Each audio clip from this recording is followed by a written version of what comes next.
Welcome back. Now, the Supreme Court may take a U-turn on its earlier stance on entry tax, and having observed that the interim relief offered to the manufacturers in Odisha way back in 2013 could actually be leading to states being deprived of their dues. Ashmit Kumar has been tracking this development closely, joins us with all the details. Ashmit, does this mean a higher entry tax going forward?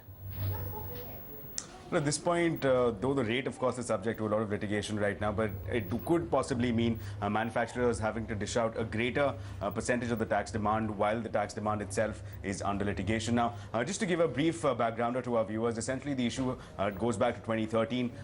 Entry tax manufacturers have, of course, opposed that on various levels. As far as this particular issue is concerned, this is pertaining to entry tax levied by Odisha. Now, in the year 2013, various manufacturers, including the likes of Vedanta, Adani, Tata Steel, had moved various courts, including the Apex Court, where they had questioned the levy. But even before dwelling on the question of the constitutionality of the entry tax, the Apex Court had in fact directed, in a form of relief coming in for the manufacturers, to deposit merely 50% of the tax demand with the authorities. Now, that in fact is a position that in fact the Apex Court in fact is now revisiting that position. The Apex Court's reasoning is quite simple, that in light of the demand not being given in its entirety, it does render the state helpless in terms of availability of funds, and that it is constricting the states with respect to implementation of various state programs. Now, with that aspect in mind, the Apex Court currently has hinted that it is inclined towards, in fact, directing now the manufacturers to deposit the entirety of the demand before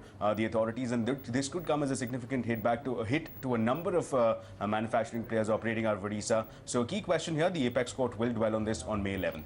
All right, thanks, Ashmit. May 11th will be important, especially for the ones who are looking at entering Odisha.